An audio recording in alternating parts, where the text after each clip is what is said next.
A wild GNamer podcast appeared. Trainer Luke Summerhays sent out Alex Musselwhite. Say hello, Alex. All right. I choose you, Simon Ball. Hello there.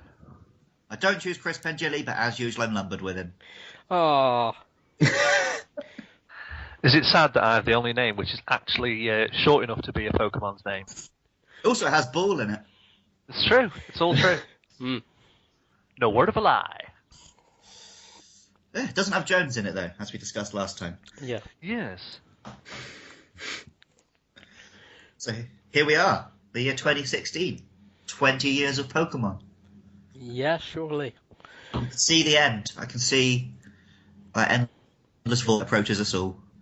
As my skin withers, my muscles atrophy, all my best years are behind me, and I'm getting old. But yeah, so 20 years Pokemon, that's good. Yeah. It's a top thing. Mm. I remember reading about it at the time, how it was sort of delayed coming to the UK and Europe, and that actually caused a delay in the first Smash Brothers game, because Pikachu was in that, and they wanted to establish Pokemon before that came out. Is it? Yeah. Oh, yeah, I was going to say, it's the 20th anniversary on Saturday, 20 years when it launched in Japan with Red and Green. Absolutely. Because I think it was around 98 we got it, wasn't it? Yeah, that's right. That we properly got into it. Yeah. I can't remember. Did the anime come out over here before the games or something? It all launched fairly simultaneously. Yeah, because I'm sure I remember watching like the anime and going, "Oh, this is so cool! There's a there's a game for it. That's amazing." You talked to people at the time, and people thought of it as a game based on a cartoon. Yeah. But there we go. Because I was actually quite late coming to it. Everyone else at the school was into it, and I sort of begrudgingly decided I would join in. And now I'm the one who's still playing about it and talking nerds on the internet about it. How many years? So jokes on them. I was the real fan. Naturally. Yeah, I was only ever really into the games, and sort of literally the mainline games as well. I mean, I've played Ranger and Stadium and all that, but keep coming back to the series. Yeah, the main Game Boy games that is Pokemon to me, but because of my love for that, I watched a lot of the cartoon. I bought a bit of the cards, but not like other people were. I was the cards. I remember like spending, I think it was like 25 quid on Charizard back in the day. Oh, you chuffster. I locked into 4 of them. I was the guy who was going around grifting other kids out of their best cards by telling them like my shit ones were worth loads. But yeah, I haven't changed a bit. Yeah, that sounds like you. It's my winning smile. And your slender slides. Yep. Although I did get my auntie to buy me a Machamp for £4 from the local market. Nice. Wow. I've actually since sold all my Pokemon cards. I only needed one for a complete set before I sold it. I needed Dark Oak trading cards. I got that one. I could have traded it to you. Oh, this is a couple of years ago. Years ago now. I think I paid Yeah. No, I actually do have that one. It's one of the few trainer cards I have and remember because he's a shifty oak. I don't think I've actually still got any of my cards. But despite being really, really into them, I never learned how to play them. Like it would always just be like energy cards. I throw them away, and it would just be a case of right. I'm going to play this card. Who's your Pokemon? All right, okay. You've got Machamp. I got Charizard. I'm going to use the Flame Spit. Oh, but you're dead. That was it. That's basically how it works. It's just read the most powerful attack out, and because I had 4 Charizards, I always won because I locked into them. Right. Yeah. I'll see, that's not the rules. You can't have 4 Charizards in a deck. Well, the rules are there to facilitate the fun. Do you know what? I've never read an instruction manual in my life. So That's actually not true. That's actually I not watched true. you read Welcome to me, the F-Zero manual, not a week ago. Oh yeah, only the character bits though. I didn't read the controls. No, I was actually from the Pokemon games. They had a really nice. I love their manuals. Lovely They're the trainer manuals. guides. Yeah, they were pretty brilliant. They're probably the only manuals I've kept without even having the games still. I've still got, at least for the first few generations where they did the lovely little trainer guides, I've still got a lot of those manuals. The first generation was like a lovely, sort of quite thick little brown. Oh yeah, the first couple were. Yeah. But I really like going back to that because the artwork's changed quite a bit since the original game. So looking at that is the biggest nostalgia burst for me. Yeah, because Pikachu's like chubby. Really small and chubby. I love Pikachu, yeah. I think we should celebrate Chubby Chew more. I don't understand why, we have to make him look like a celebrity. Oh, yeah, I think it's a damning indictment of our times. Our culture, yeah. That we insist on having this slim Pikachu all the time. That we can't just celebrate Pikachus for what they are on the inside. Electric mice, yeah. Truer words have never been spoken. Yeah. Well, the reason, like you said, we're talking about Pokemon's 20th anniversary, and we get to replay either Red, Blue, or Yellow on Saturday. Are we all picking them up? I'm definitely going on that. Yeah. I'm still disappointed that it turns out there's no online contact. I'm really tempted to get Yellow just because there's. Yeah, I think it's to try and sort of replicate the originals as much as possible, so keeping it to just the kind of wireless link as it would have been back in the day, to fiddle about with the cable and connect your brick-like Game Boys up. So I could sort of understand. Yeah, I suppose it promotes having a mate who also picks it up, so you can kind of complete the set together in a way, I suppose. Oh yeah. Which, considering there's only 150, that's manageable. Or I'm going to try and at least actually do it this time. Yeah. I've been thinking about this. It's going to be a challenge to get all the starters, isn't it? Because you've got no breeding in the first generation. At least 2 mates. Yeah, someone will have to keep restarting. Yeah, or someone can get Yellow. If someone that's true. Yeah, I'm thinking I might probably pick up Yellow just because it's in colour and it's got a few enhancements, and like you said, you can get all the starters through the game. Speaking of them being in colour, when I first got my Pokemon Blue back in the day, I had the proper big grey brick Game Boy. Yeah, of course. Yeah, and my family were not sure that was going to run Pokemon, so for my birthday I got Pokemon Blue and a Game Boy Color. Wow! And it was the only colour game I had, and it just made everything one shade of blue. Yeah, because the towns were all different colours. Yeah, it added a bit of colour on Red and Blue if you played them on Game Boy Color. So I was actually surprised the 3DS Virtual Console ones aren't that with a little bit of colour in, but they're black and white. I suppose most people remember playing them off a Game Boy Pocket or the Fat Game Boy. There might be a Switch in there. Yeah, you said. Actually. Might be a Switch, I don't know. Would have been fun if they'd done, considering they're charging twice the price for it anyway, if they'd done some sort of 3D classic thing with it. Yeah. Maybe they'll stick Pokemon Stadium up on the Wii U Virtual Console, that'd be nice. Oh, that would be really cool, wouldn't it? You could connect it all up, that would be brilliant. I never owned an N64, but I used to go around people's houses just to play Pokemon Stadium with my Game Boy games. Yeah, I've never played it, and that was the game as a child because I had a PlayStation 1 and then Nintendo handhelds. But I, always wanted to play Pokemon Stadium because the idea of proper 3D Pokemon, and I'm telling them what to do. As a kid, that blew my mind. It wasn't very. It's not the awful commentating. Oh, it's the best. The commentator was brilliant. Come on, here it comes, thunder. Oh, good times. No.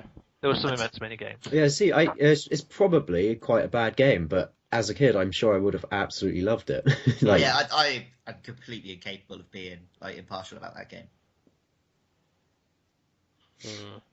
Not sure. Standard pengers. No, gotta be different. No, it was good Stadium back in the day, but like we said, I doubt it's a good game, but it was amazing at the time. It was no Pokemon Snap. Pokemon Snap. That's probably the best Pokemon spin-off, isn't it? If we're being honest. Oh yeah, I still fire that down then. Oh, Can't believe they never made a Wii U one. It was tailor made for it. yeah, yeah. A new version of that would have been pretty decent. Maybe that's on the cards. Pokemon Snap U. Could be announced on Saturday. Should we move into our predictions then for what they are going to announce? Have they even confirmed they're doing any sort of direct, or is everyone just assuming? I've not heard anything, but you think they're doing something. I'd like it to happen. There's normally sort of a February one that stokes the fires a little bit whilst we all get through our winter games. Not sure. I'm just thinking what they could announce. Zed seems likely. Could show Pokemon Go, I suppose. Oh, they'll show off a bit of that, a bit of Pokken. Oh yeah. Zed if they're doing one. And based on the appearance of Moliopo, or however you pronounce it, maybe Pokemon 7.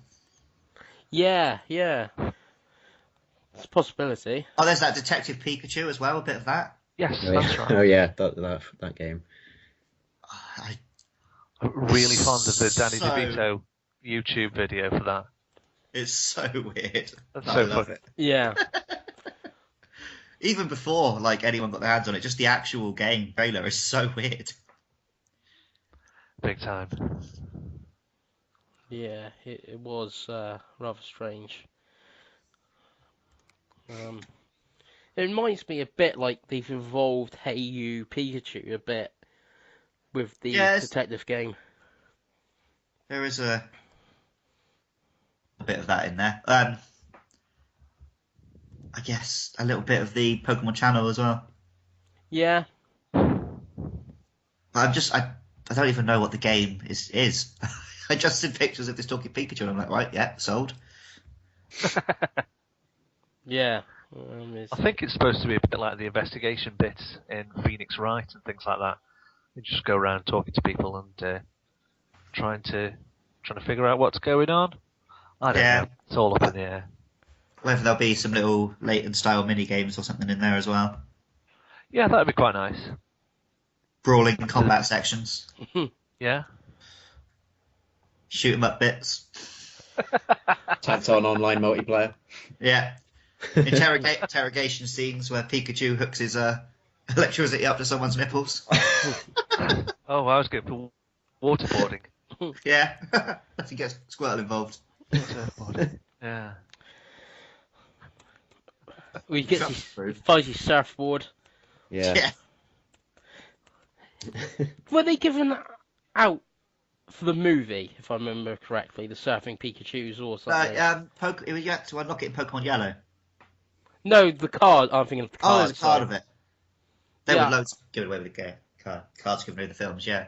Oh god, do you remember the really awful ancient Mew that came with the first film? Yeah, That, I had one of them. They all peeled away within a matter of minutes. I had stacks of them because our cinema couldn't be bothered to give them out properly, so there'd been a bucket by the door. So we were going in day after day and gathering them up. And then they were like, oh, you can't just get Mews, get a bit of everything. So you'd get a big stack of Mews, but just put a Moltres and an Articuno on either end.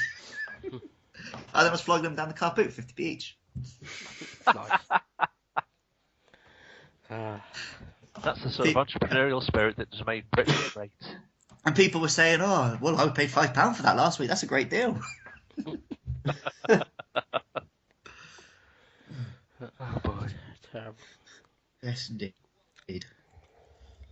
Says all you need to know about world cinema as well, I feel. Yeah. This is the cinema where when I went to try and watch Gran Torino, they said it was during the summer and it was too hot.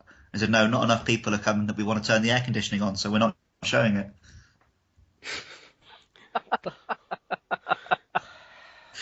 Wow. Such a love and respect for the film and the fans of the film industry. This is also the cinema where, after watching The Dark Knight, we stayed for the credits, and this is me and Matt. Yeah. The manager came in and shouted at us because it cost him extra to play the credits.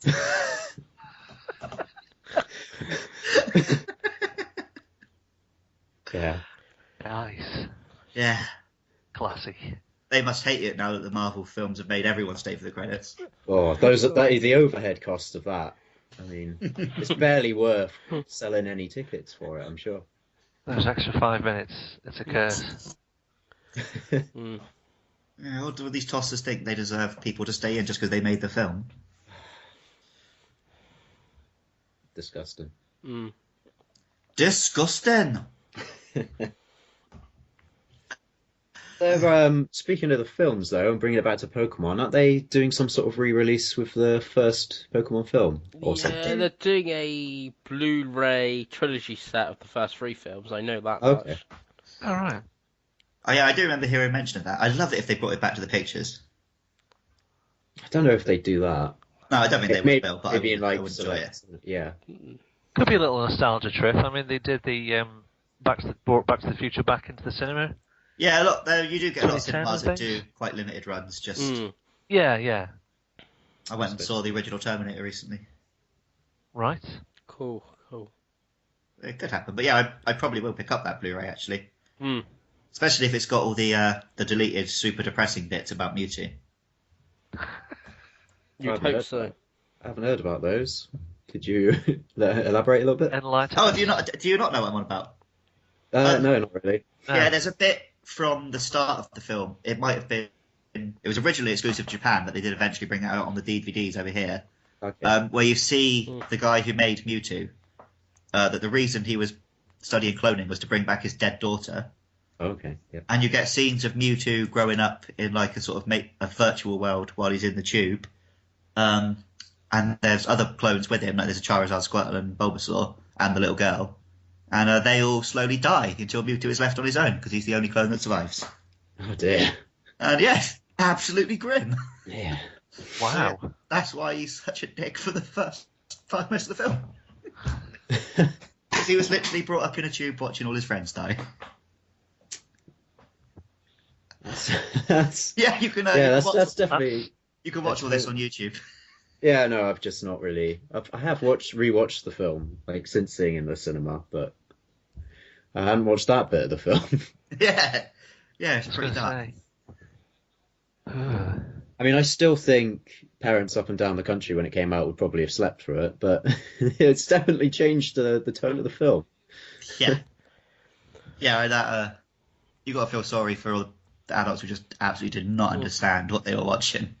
I can't remember who I seen it with. I remember seeing it in Odeon in Exeter upstairs, but I can't remember who I seen it with. And I remember getting Pokemon cards afterwards. I went for a friend's birthday, so there's quite a few of us, and his mum. The Digimon movie, I remember I took my uncle to, and he did not get it at all. It's just a bunch of children playing a computer game. I can't remember if I seen that in pictures or not. The Digimon movie. I think that's a better movie, though. The Digimon movie. Just purely in terms of the anime, Digimon was a lot better than Pokemon. Yeah. Yeah, because not every episode was a filler episode. Yeah, and you had like the sort of the beginning bit where I suppose to be fair to the anime, like the first few episodes get away with that because it's explaining the whole what Pokemon are, and like you actually are seeing new ones for the first time. But then after 70 odd episodes of that, and then there's a tipping point, I think. Yes. And then nothing really happens for ages. Now that we're at like 700 episodes, they're all exactly the same. Yeah, it's a bit of a problem. Yeah. It's like, this is the new movie, like the 19th one or something that's introducing this new Pokemon. Pretty much one every year since the first one in Japan. Yeah. Too many. The movies are generally actually alright. Because they are... I've only think I've only seen the first 2. I watched at least the first 3 or 4 at the cinema. I did keep up with them for a while. But yeah, you can't keep up. Basically, ever since they changed Ash's actress, I can't be asked. Yeah. It's not the same. Yeah. So does anyone have any other predictions that they might announce on the 27th? Not really. I think Pokemon Z coming is pretty safe, isn't it? And Pokemon Go. Maybe show Pokken. They've got to have. Sorry, go on. I genuinely think there's going to be a new generation announced, and I'm wondering if they're even going to bother with the Z. My other theory which is a bit more crazy, is that they'll announce Pokemon 7, and Z will just be a free update. Why? They'll be like, "Pow, launching after this presentation, Pokemon Z." That'd be pretty sick. It would be very cool. It would be very cool, but it's giving away so much free money if Nintendo did that.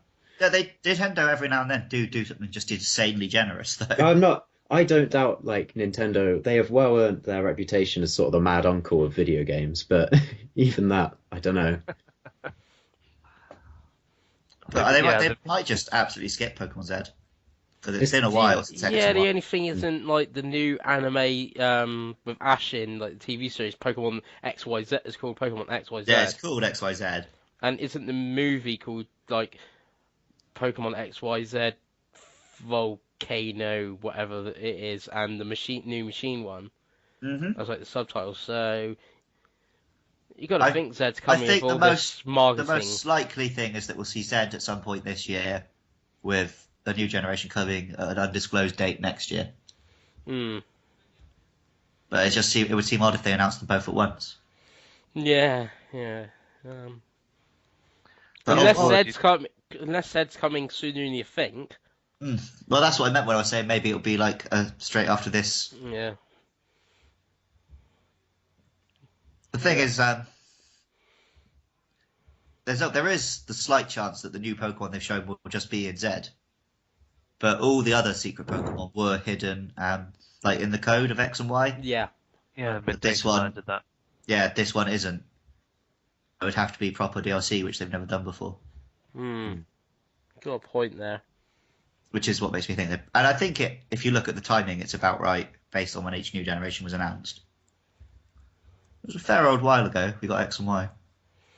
Yeah, because we had Omega Ruby and Alpha Sapphire since then as well. It could happen. Yeah. I'm thinking more they say it's coming this summer or something. Here's Pokemon Z. I mean, they could show off Pokemon Z, and then if there is a new generation, just literally just say it's coming and not show you anything about it. Yeah. Yeah, like a little teaser at the end of a trailer or something. Just literally show us the Pokemon itself and say, yes, you guessed correctly, this is a new generation. And the crowd goes wild. I loved the way that with X and Y they just dropped the whole thing on us all at once. Like, we hadn't really seen anything of a new generation, and then it's like, bam, here is the whole game. 3D graphics, coming in like 6 months, activate hype. Yeah, Nintendo seemed to have sort of switched to that kind of model where something's in development for ages and then suddenly, like you say, there's a 6-month sort of wait until it appears. But then the Pokemon Company also sort of do their own thing. So... Yeah, Pokemon Company's pretty much allowed to do what they want. They can, so that's why they've had all the mobile games already from the Pokemon Company. So even if Nintendo's not ready to announce the game, the Pokemon Company can just like drop the new Pokemon into the anime, which is what they tend to do. Let the hype train leave the station. Indeedy. Yeah. Go from Kanto to Johto. That was second generation when it did that. Brilliant. Yeah. Amazing. A great moment. I think that's part of the reason why I didn't like the third generation so much. Because I was I think... where's the rest of it? Yeah. Oh, what? It's all underwater. Hey, I'll turn too much water.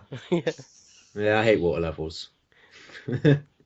It's interesting you bring that up, because I think for me personally, and I think for also a lot of other people who grew up with Pokemon as like their first like huge game, Red and Blue and Yellow, like everyone played those. Silver, Gold, Crystal, still huge. And then as soon as this 2 came out, that third generation, I never had one. I know, Luke, you would have had one, but I think a lot of people started to drop off around then. I think, I had all of them. Yeah. But I think if you look at the sales, I think just because new kids were picking it up, it did a drop. But no other generation has had Pokemon be the phenomenon that it was for us. Yeah, exactly. So when our generation stopped buying them, it felt like it had died down. Yeah, that's actually, and then give it a couple more, and we all went back as like a nostalgia thing. Yeah, because I skipped Gen 3, which is Ruby and Sapphire. I missed Diamond and Pearl. I didn't go back until, was it Black and White, Gen 5? Yeah, well, like with anything, you love it when you're a kid, Yeah. and then you go through that teenage period Yeah, where I was like 30. you want to be cool, so you Yeah, put I was nice like, pixel yeah, and because stuff. when Ruby and Sapphire came out, I would have been like 13, 14. It was like, oh, I'm not playing this horrible, purpley handheld. But then when you kids actually game. grow up is when you could admit to liking kids things again. Yeah, it's like, oh, it's Pokemon. Pokemon is actually so cool. And it's like, oh, there's a new one. I'm gonna pick that up on my. I think DS. Black and White also was deliberately designed to be one that you could go back to as your first one for a while, wasn't it? Because it didn't have as many Pokemon, and it was a bit more self-contained. So they obviously knew that the generation who were going to be ready to jump back in did it that way. Quite a clever move, really. If you look at the Pokédex Gen 5, it's sort of like a best of the Pokédex up to that point, which quite appreciated that. But then, sort of gagging to have like a Gyarados in my team, all those staples that you relied on suddenly. Whoosh, but it did capture that again, feeling. rude. They captured that feeling of not knowing everything, which is what made original so good. Like I said the last time I was on, the cool thing about Pokemon Red, Blue, and Yellow is you're going to have to sort of undo all of your Pokemon knowledge. There's no Steel type, Dark type, breeding, natures, the whole lot of it. It's just some of the others don't actually work properly. Yeah, and all like the stats work different. And has it got like EVs and IVs or anything like that? Like people worry about now. None of that. The special and physical aren't split. Yep, you've not got special attack and special defense. You're just special. And different attacks are not special physical. It's just the type. Yeah. Yeah. Madness. What if you get missing though? You got to try, ain't you? I wonder if missing though like completely messes up your DS if you catch it. Yeah. I wonder if for a joke they've gone and actually put Mew behind that truck. Ooh, that would be good. I hope they put a little bit of bounce in there. One of the things I really love about the first generation of Pokemon, the game, is just how many myths were generated about things that weren't in the game at all, but just that kind of word of mouth at school and stuff. Oh, it was incredible. Like Pika Blue and the Poker Gods and how you could get Togepi. And Togepi. That was a huge deal because Togepi was out in the cartoons before the release of Gen 2. Way before we'd even heard there might be a Gen 2. Yeah. But I think I read an article about it and like how the developers, I think put in Mew when they did the blue edition for Japan. I think that's when Mew got put in. Someone like. Or was it always in? He was in the Japanese Red and Green. Okay. But he hadn't actually told anyone. Yeah. One of the developers just noticed there was space for another Pokemon and snuck him in. Oh, so cool. It wasn't until the blue version came out that they even bothered to give you a way to get Mew. Ah, I see. Yeah. Because they sort of purposefully, at least this article was saying, design Mew and spread rumors about Mew in such a way as to just get people talking about it more, which it definitely did in high school. People were super into the idea of Mew being hidden somewhere. Yeah. But yeah, because obviously the concept of Mew must have existed because you can read about him to do with Mewtwo. Yeah, that's true. But then one of the developers decided to actually include Mew. So maybe he was going to be an addition in blue or something like that. And then he snuck him into red and green. I don't know. Yeah, could be. Oh, no, because in Japan you can get Mew if you finish Pokedex. I'm sure that's right. Sounds like a rumour to me. Oh, I hear the tapping of someone going on the internet. I got to Google this shit. Yeah. Full disclosure. I'd love to know because I never got Mew. I've never got Mew in any of my games, so I've that's got going to be you. something I'm gunning for if when I pick up Red. I I've got think. you with the little glitch you can do in Red and Blue, and I also got a legit Mew many years later by playing the game My Pokemon Ranch on the Wii. That's how I did in which, yeah, you had if you got 1,000 Pokemon, you were given a Mew. But my flatmate at the time really wanted a DS because hers was stolen. So I said, "Yeah, I'll buy you a DS if you catch me 1,000 Bidoofs." So, like, I think in terms of man hours, I came out on top. I think you did, blimey. That poor lady in the game was surrounded by this sea of Bidoofs and rubbish Pokemon on mine. Couple of times she would catch like something other than a Bidoof, and I'd be like, "No, it doesn't count. 1,000 Bidoofs." Horrible human being. Yeah, but you know who I was doing it to, so you don't care. No. But I know another one of our mates had a pair of us, and he called them Des and Troy because together they destroy. Yes. He rocked the world with his two Bidoofs. Never evolved them into the much more useful HM slave that is. Yeah. Because I always really liked that sort of normal type that you always got as a staple fairly early on, and then sort of phased him out of your team. I loved Rattata. I liked Sentret, and then you get a Bidoof rocking up. It's not up there with those lads. No, it does seem like that Mew in Japan thing was a myth. So, presuming that we do get a Pokemon Generation 7, yeah, of course. What do people want from it? What do you want? Man. What do I want? Yeah. More Pokemons, isn't it? I would want like a You really want that big Christmas tree Pokemon. I want a really big overhaul. Like, I want to just go back and change shit. I want you to have to get Slowpoke to actually get bitten by a shoulder to evolve. Jesus I want stuff like that. I mean, they've literally been releasing the same game for 20 years.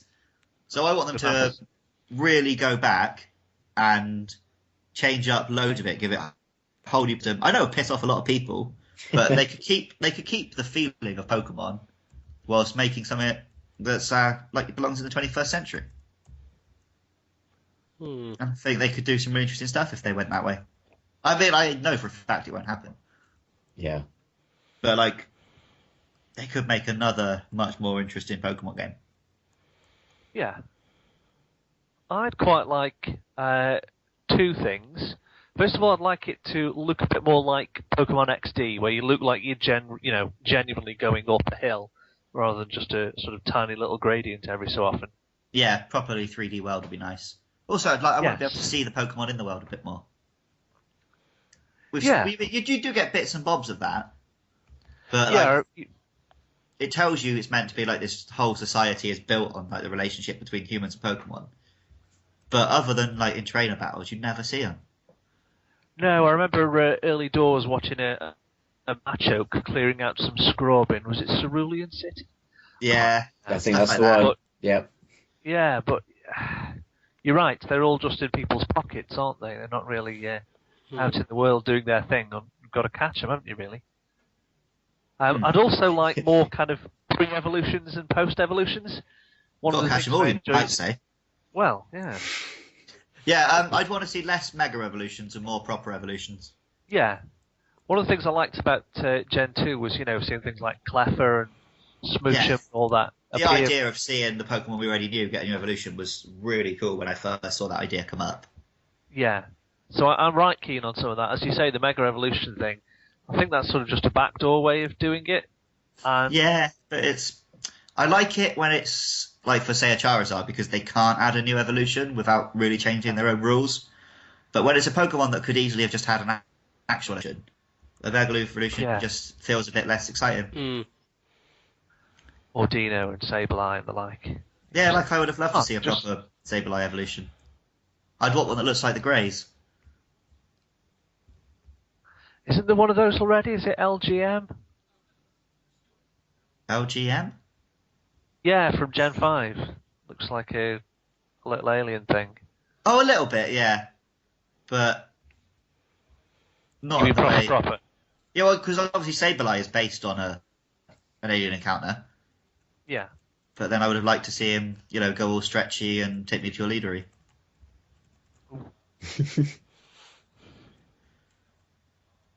But there you go. So what does everyone else want? I'm sure we'll get more Mega Evolutions just as a... Yeah. Oh, definitely, yeah. But it doesn't scratch the itch in the same way. Mm.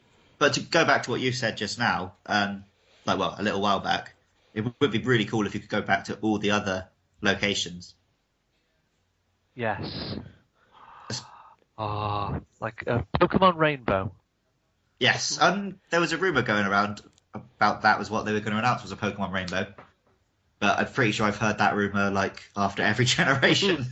Yeah, I've heard that before. The sort of close of Gen 4. So, Honestly, don't hold your breath. I wouldn't mind if obviously the new game would be 3D and fancy and whatever looking, but then when you went back to each other region, it was just rendered in that region's graphics. Oh. So you could go back to Kanto, but it would look like a Game Boy game, and you'd have, all 718 Pokemon rendered like Game Boy game Pokemon. That would be pretty That'd be fancy. excellent. That would I'd be love fancy. In the same way that you've got 8-bit Rosalina in Super Mario Maker. Yeah, that sort of thing. That is a lot of work. It's a lot of Yeah, work, very but good. that'd be very cute, yeah. Yeah, and it would rake them in a lot of cashola, so I think it would be fair enough. I think they just need to stamp Pokemon on anything and it rakes in. Yeah, but plenty they're of better cash than out. that. They're better than that. Don't know. You don't. There's all the free-to-play games, so... Yeah, but they're still good. Yeah.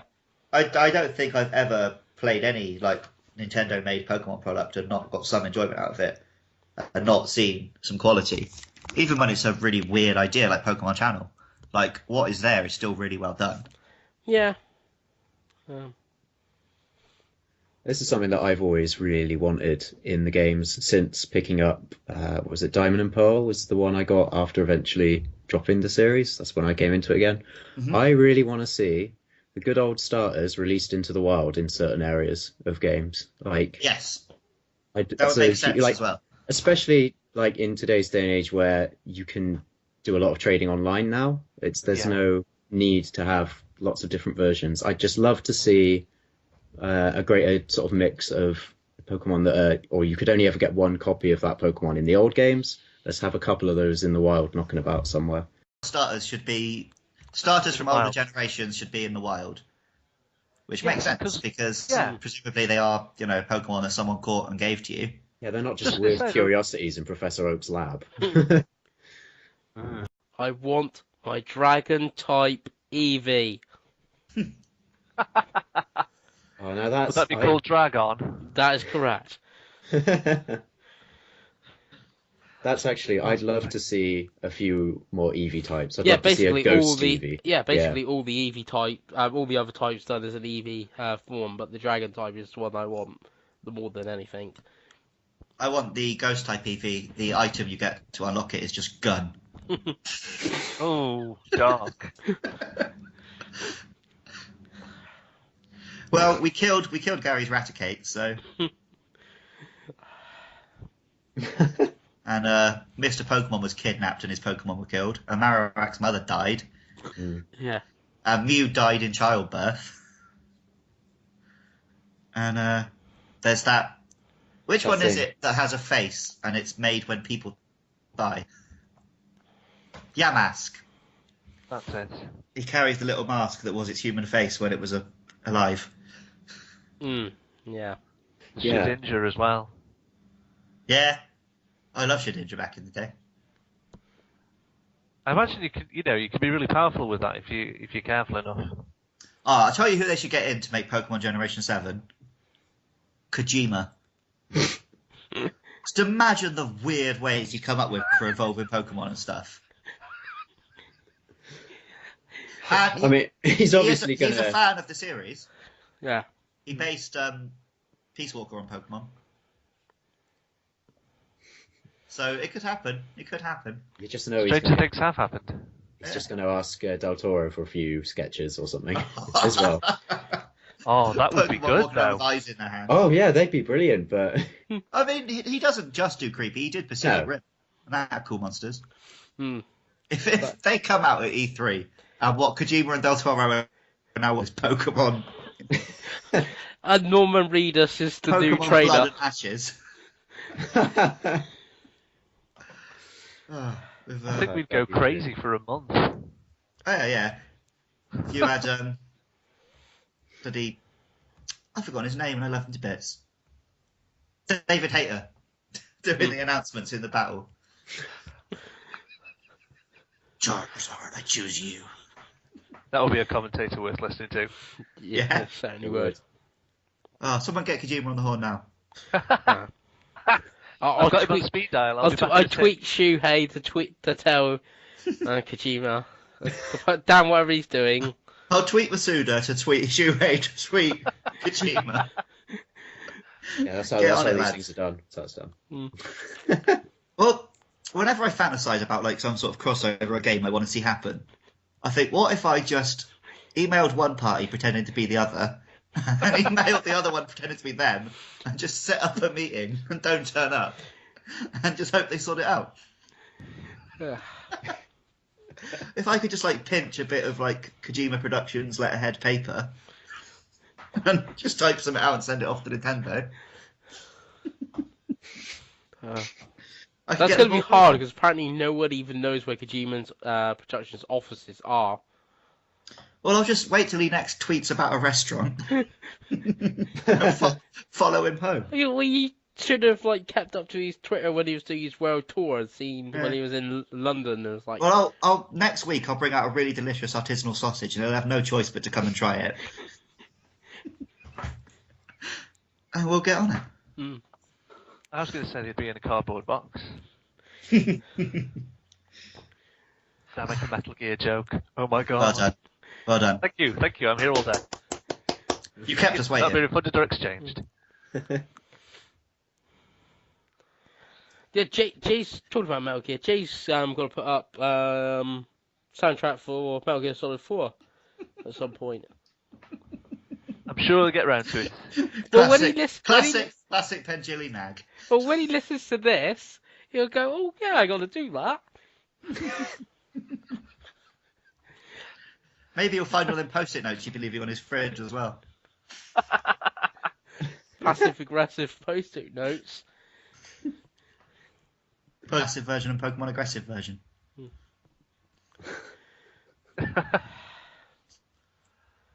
Yeah, so anyway, maybe that is what Kojima's going to announce when he gets back from his holiday.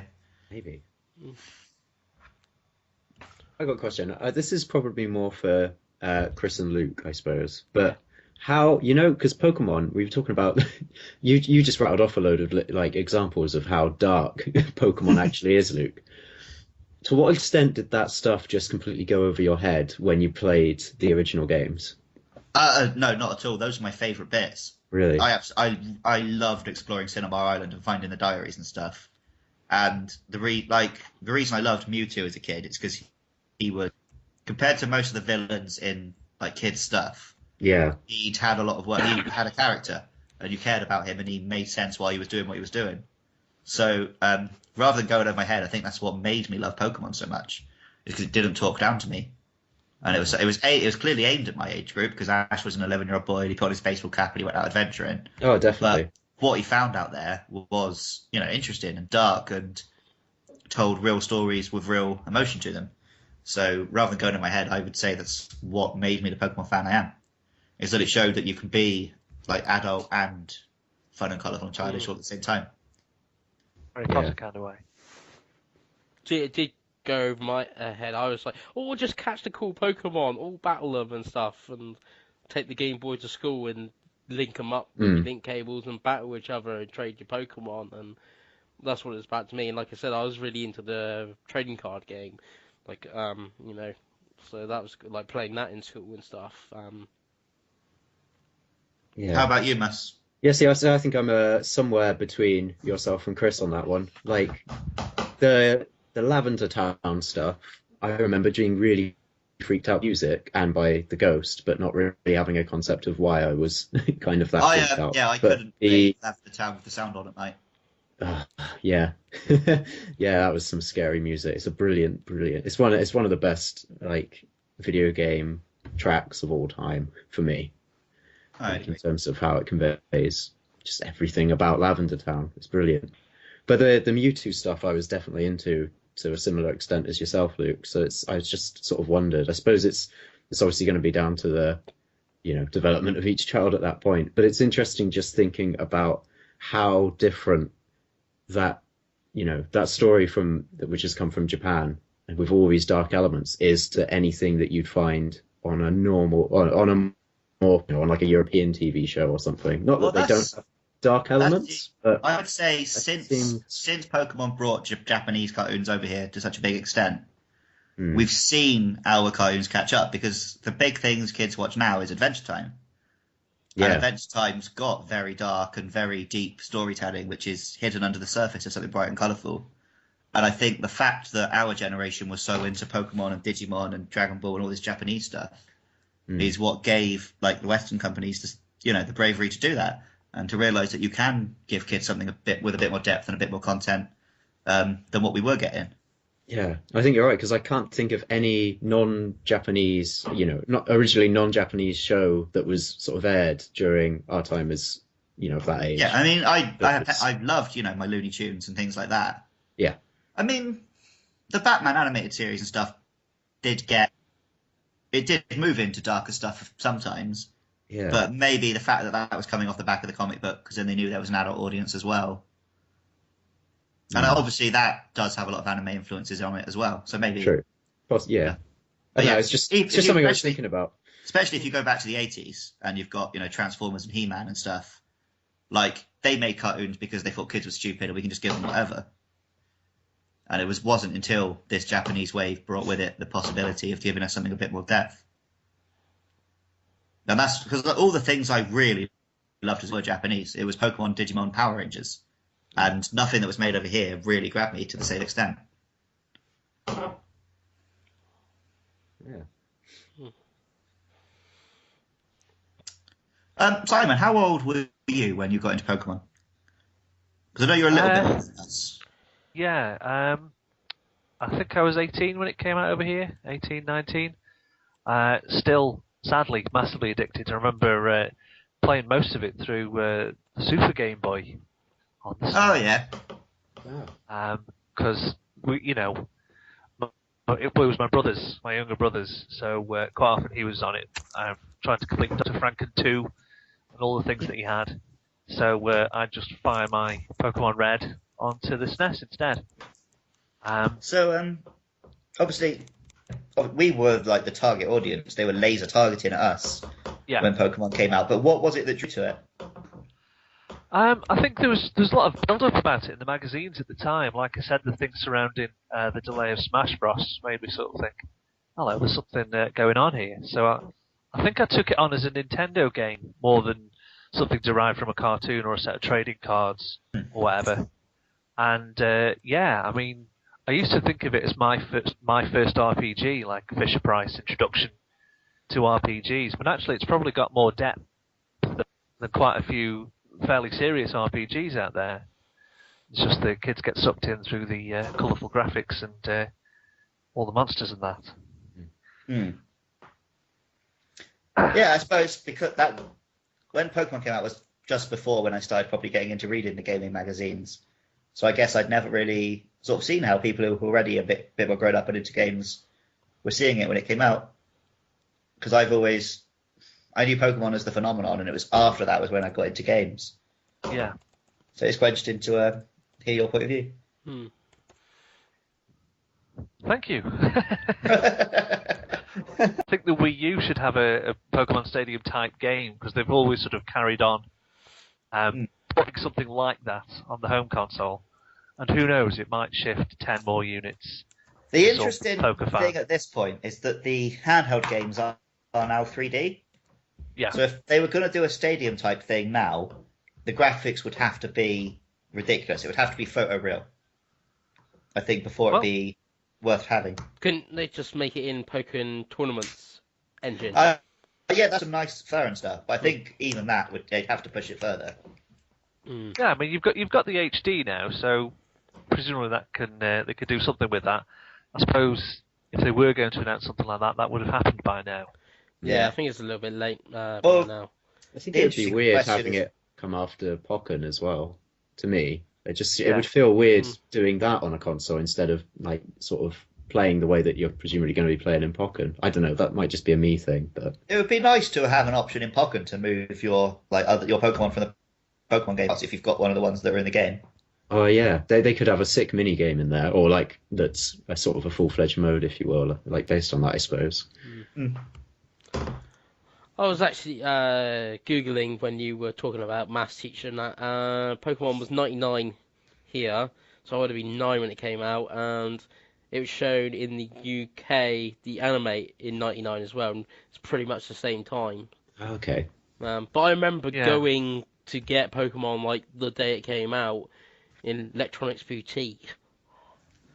I remember, obviously, it must have been my 9th birthday in 99. I wanted Pokemon Blue, and I was so excited about it when I thought it was coming. I was playing Super Mario Land on my Game Boy and telling myself in my head that I was a Pokemon trainer, not Mario, that I was a baseball cap on his head, and that the fire flowers, those are Pokeballs, and I was catching all the monsters.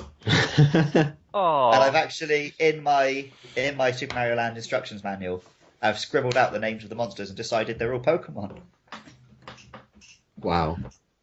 Yeah, I was pretty excited. So hyped. And I remember getting Pokemon Silver the week it came out, going to the game shop, buying it, having it in my hand, and then being told I had to go and have my hair cut before I could play it. Oh my god. Could you play it while you're getting your hair cut? Nope. So I'm sitting in the waiting room, reading the box, sitting, having my hair cut, like the most miserable haircut of my life. Yeah, but you wish you had that haircut now, didn't you? That's fact. No, if I was bald then, I could have skipped all this. I wish I'd shaved my head at the age 10. I believe you. Oh, and then I could have painted it like a Pokeball as well. Honestly, I would have gone through my entire teenage years as a bald man, just having to wait to play Pokemon Silver. And I would think that was a fair trade. A lot fairer than the trades I was making for Pokemon cards, that's for sure.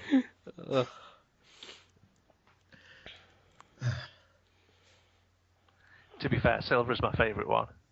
Yeah, I think, depending what mood I'm in, it's either that one or Red and Blue. Yeah, Gold Silver is most probably the best. Yeah. I think it's probably the objectively best one because it made so many improvements and no other one has made so many leaps. Yeah. But obviously, just for nostalgia, it's about on a pedestal with the other two. But yeah, do you remember when the second generation was coming? And just like magazines were drip feeding us new Pokemon, and like you couldn't get away from it. It was like when the new Star Wars came out this year. It was the biggest thing when we were kids, and there's no way my parents understood what I was getting so excited about. Yeah, it's part of the magic of it, though, wasn't it? It's like this entire language that no parent seemed to understand. Oh yeah, that's why kids now love Minecraft. Yeah, they don't have a fucking clue what they're on about. And on that bombshell, does anyone else have any final Pokemon thoughts they want to get on the record? I don't know. Do you have any animals that haven't been done as Pokemon yet that you'd like to see done in a new Pokemon game?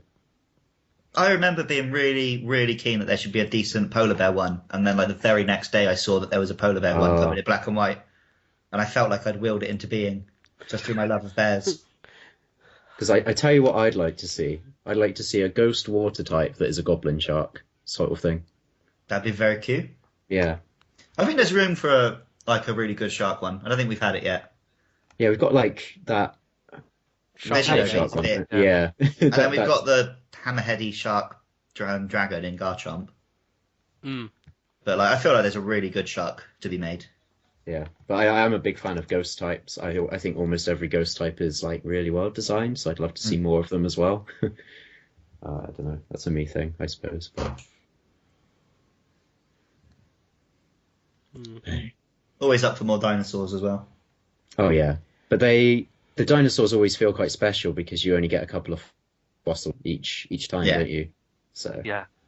they're always something to look forward to, I think.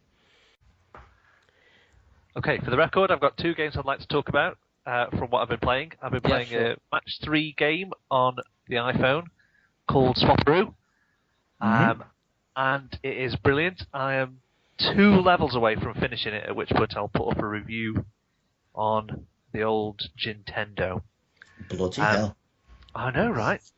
The basic principle is you're not free to move any tile. Tiles have arrows, or some tiles have arrows on, and when you tap them, they move in that direction and swap with the one next door. You can also get circle tiles that you tap on, they just destroy themselves, so the column above sort of drops into place. And there's a few other sort of different types, and it's amazing how different and difficult it makes things when you can't sort of freely move everything around. So I'm really into that. And I've just got back into Xenoblade Chronicles. No X, What's a game? just Xenoblade Chronicles. So I've toppled a few. I'm going to say Mechon.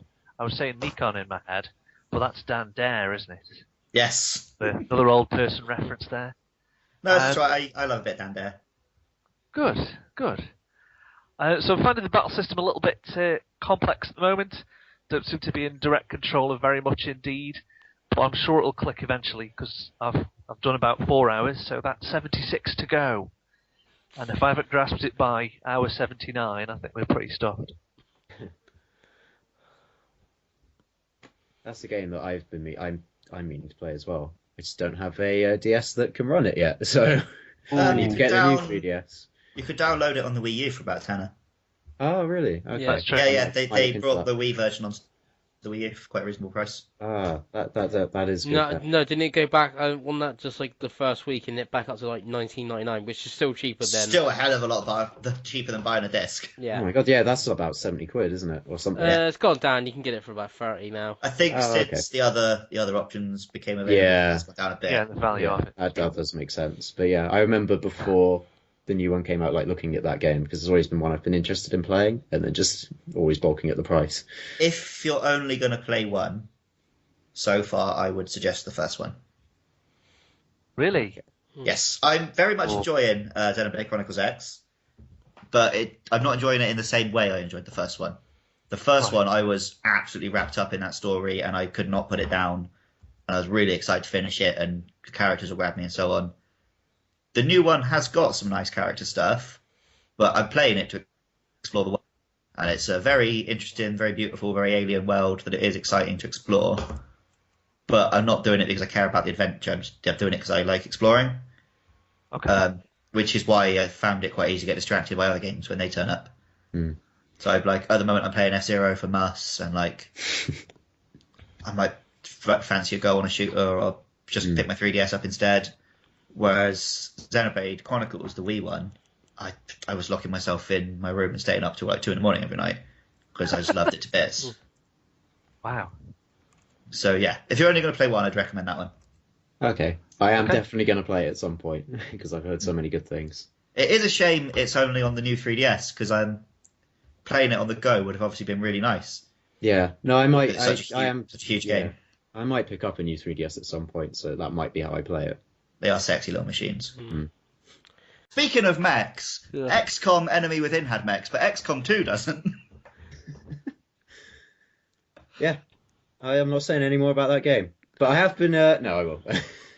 It's really good. It's like everything that Luke hated to love and loved to hate about the first one, which is how stressful it is. It's like that's been turned up to 11 because there's a real emphasis on things quickly, which sort of makes every single turn feel that much more precious, because you've only got about 10 turns total in most missions, and that puts so much pressure on you, and you feel even worse when you cock everything up, and you can see it coming as well, and you realize that those guys that you've sent in there to fight the alien scourge are gonna lose. And like the original one, I sort of XCOM, the new original one, I suppose, on the PS3. I think everyone knows what. Yeah, it's XCOM. Yeah, like that felt a lot more sort of plodding. It was still really good, and when the action got going, it was really intense because you were really worried that these like soldiers that you had, which you could sort of name, and they felt like they had a bit of personality, could just die, and you'd never see them again. It felt horrible, like seeing your dudes go down. But that feels even worse in this game, which is both terrifying and like great. But yeah, the pacing is really good. You really feel like you're on the back foot in this one constantly because the aliens are sort of have come back and taken over the world basically, and you're a guerrilla movement. So thematically, it works very well that you feel like you have to do everything quickly before like an army comes in to sweep up, that sort of thing. So it makes sense. I've not actually tried running it on my laptop yet. I won't probably. Even on my computer, which is basically a supercomputer, it chugs sometimes. They're still bringing out like patches to make it run good, but eventually it'll come out on console. So you should probably pick. That's why I'm thinking I'll play for the Xbox version. Yeah.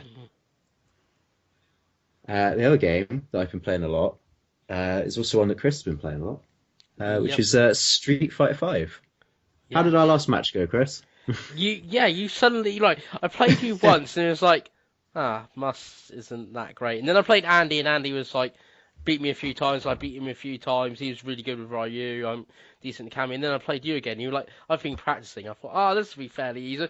And I get absolutely destroyed. It's like he has been practicing. It's like I thought Andy was pretty decent, and I hear Jay's good at it, but I haven't played Jay yet to see how good he is. But yeah, he could be like just because of practice. But I kind of given strangely up because of the server issues and stuff. Because I was playing 3 days before it came out. Yeah. I had Cammy at like level 20.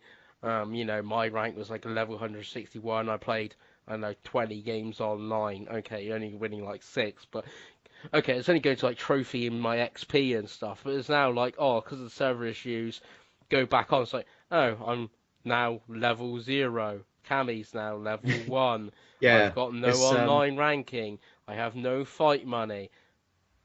Yeah, your ranking's I know your stuff's been reset a couple of times, Yeah, which I said was because I'm downloading the patch for the game and I've changed the landscape of this server on Twitter, which I enjoyed saying that.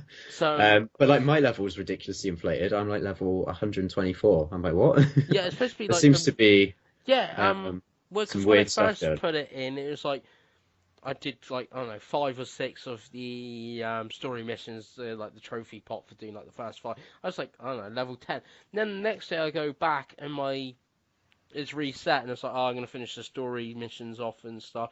And it's like I fight one fight and I've gone from level 0 to 50. And it's like how does this make any sense whatsoever? And now it's like back to 0 again. And it's like, right, I've done story mode. Okay, survival mode's a bit meh. You're only doing it for either the trophy or like the alternative color of the costume. So now it's like on my shelf. If you tweet me or Andy tweets me, do you want a game of Street Fighter? I'll pop it in and play it. But that's the only time I'm really playing it now. Until maybe March is when the 8-player lobby goes up. So it sets me up, and Alex will be available to download. And June is the big story thing. But it's like that sort of game for me now. It's like I'll play it when someone wants to play it. There is like a big genuine disappointment from sort of buying this 45 quid game and then on the main menu, no less.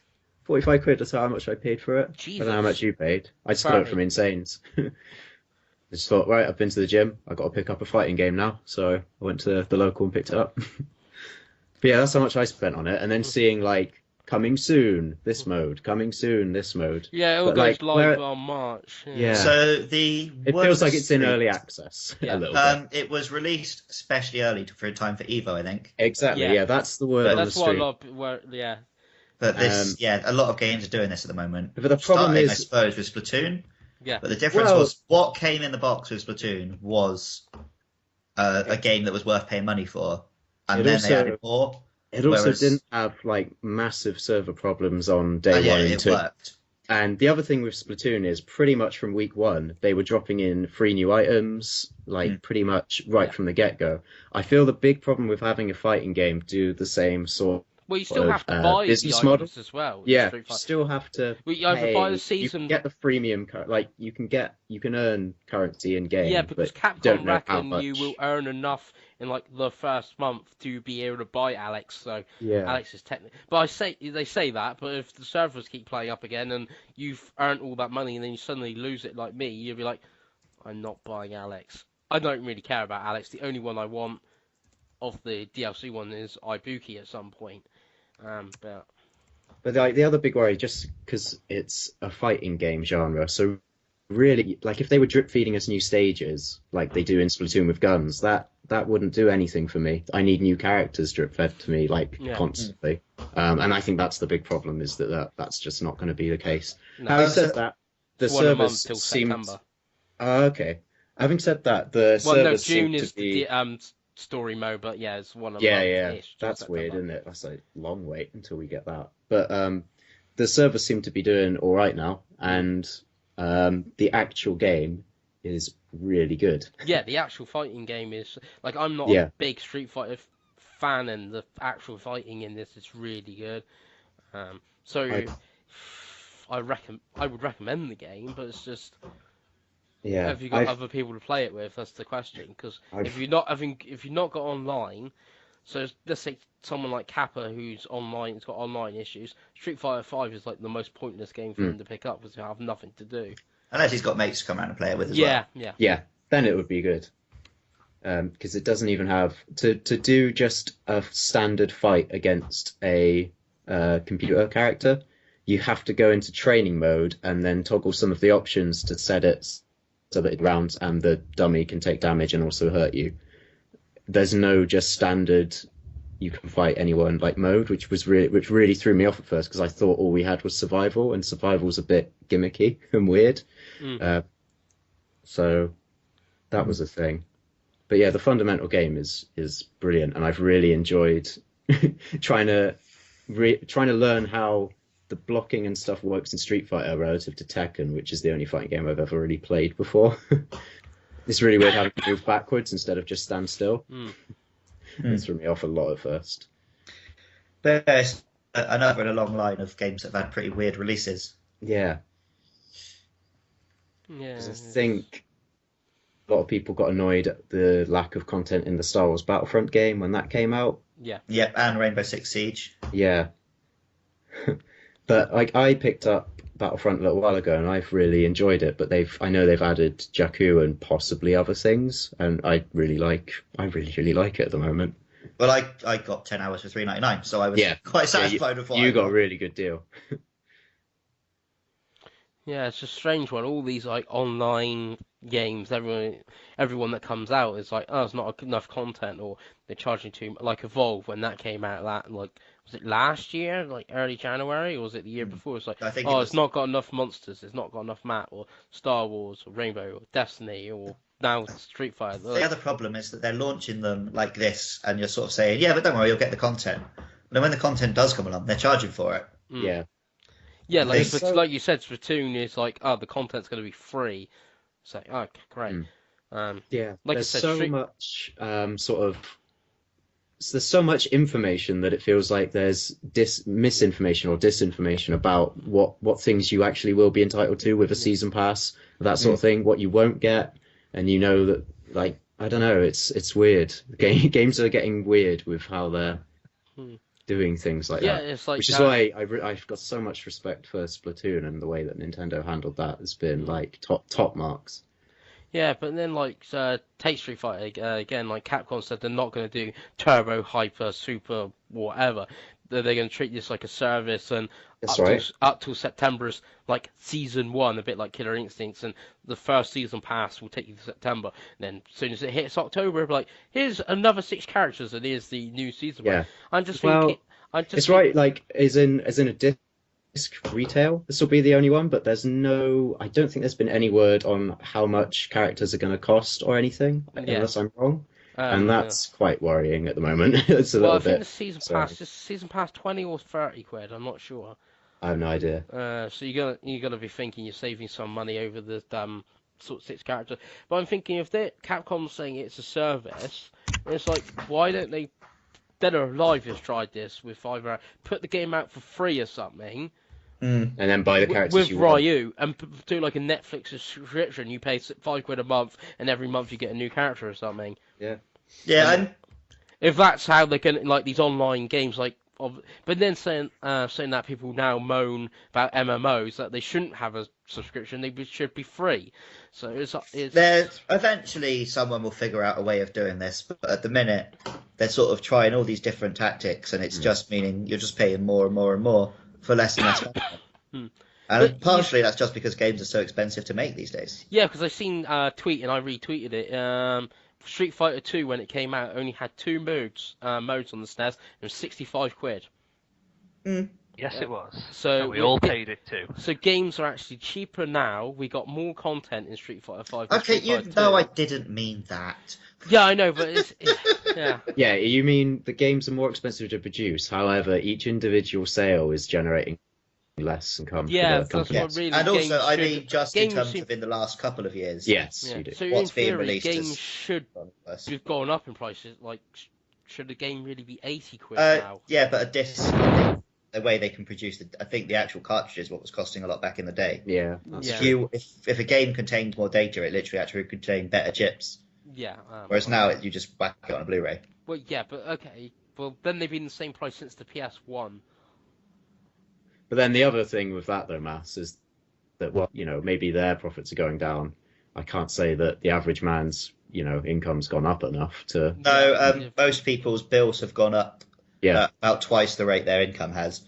So, I don't think they'd be onto a winner necessarily if they... Yeah, it's just a weird one because take your Star Wars to get like the full game was it like £110 or something? It was it's the price of the game and then that much again for the season pass. Yeah, so it's like yeah, we're in a weird time where they haven't really figured it out yet, have they? No. And then like people were moaning like take the Witness. Oh, it's an indie game. Oh, it's £40. That's too much money, even though it's 70 hours long. It's like I don't think people can really, or like Firewatch, a game I played recently. Oh, it's like £15, and it's like 3 hours long, and people are saying it's too short for £15. It's just, you don't pay by the minute. No, it's just weird. But yeah, I'm sure we've just given the definitive discussion on that issue and where the people want to listen to. Yeah. Doesn't it make you just, love Nintendo even more, just hearing all of that stuff, though? And how... Oh, God, yeah. I get the feeling that they'll only ever jump on the sort of what Capcom have tried to do with Street Fighter 5, that kind of thing, when all the kinks have been worked out and they know they can just do it right. Yeah, well, that was what they were like with online play too. Yeah. That Nintendo touch of quality, well, I think that, it goes to the... Oh, yeah, that little gold symbol does mean something. Yeah. Mm-hmm. Smash has had good DLC, but it's been quite expensive, though. But also what they... Like, I think Sakurai literally said, we launched the game with a game that we were happy to launch with no DLC coming, and the DLC is literally stuff we've come out with since. Yeah. And that's the right approach. They release a game that is worth paying the money for, and then the DLC is added content. Yeah. And that's the Nintendo difference.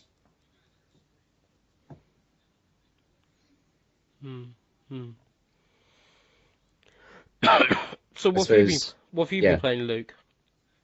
Well, I've been playing Xenoblade Chronicles X, sort of. In that I got quite far into it, but it's not really had a big, long session where I can sit down and play a game. So I've not really wanted to get into it.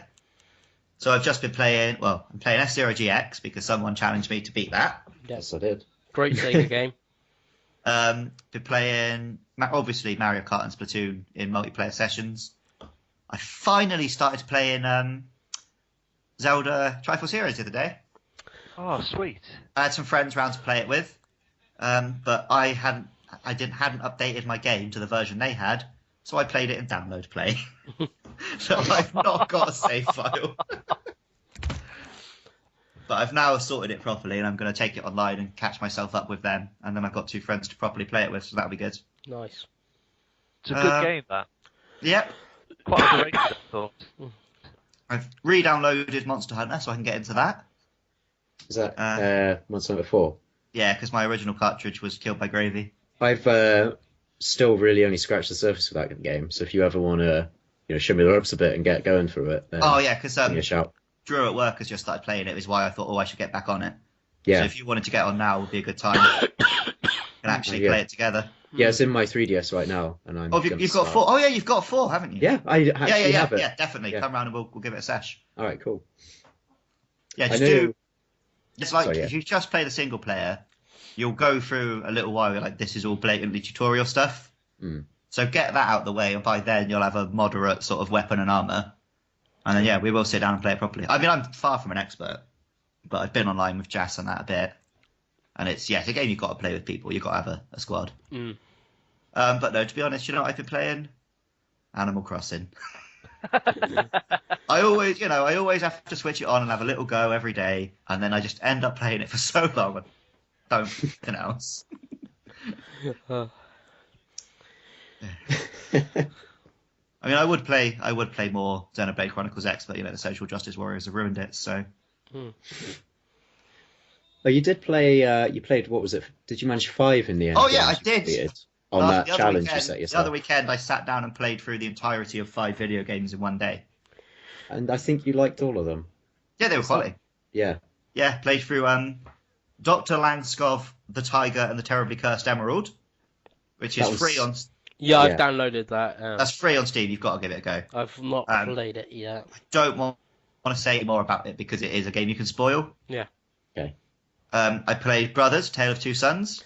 Brilliant everyone says that's really good. It's on must. It's a game that I need to play at some point. Definitely play it. It literally made me cry. Look, Crumpy Andy didn't have any emotional attachment to it, so that means you'll love it, Chris. Excellent. I mean, yeah, he's correct. I played Sibel, which is very weird, but I really enjoyed it. I would recommend. Read up on what it is, and if it sounds like you'd like it, you probably will. I've got it in my watch list on Steam. There's no guarantee that everyone will like it. It's a very personal little thing about a couple falling in love through an online RPG. I played Thomas Was Alone, which is pretty good. Yeah, excellent game. And Pony Island, which is absolutely fantastic. Yeah, another one you can't talk about though, right? Yeah. Too much. Although I did go into a little bit on the forum about the misadventures I have trying to play it. Oh yeah.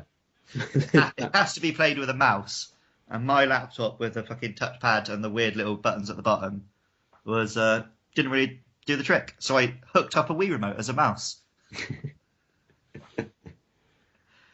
Pony Island, pretty good.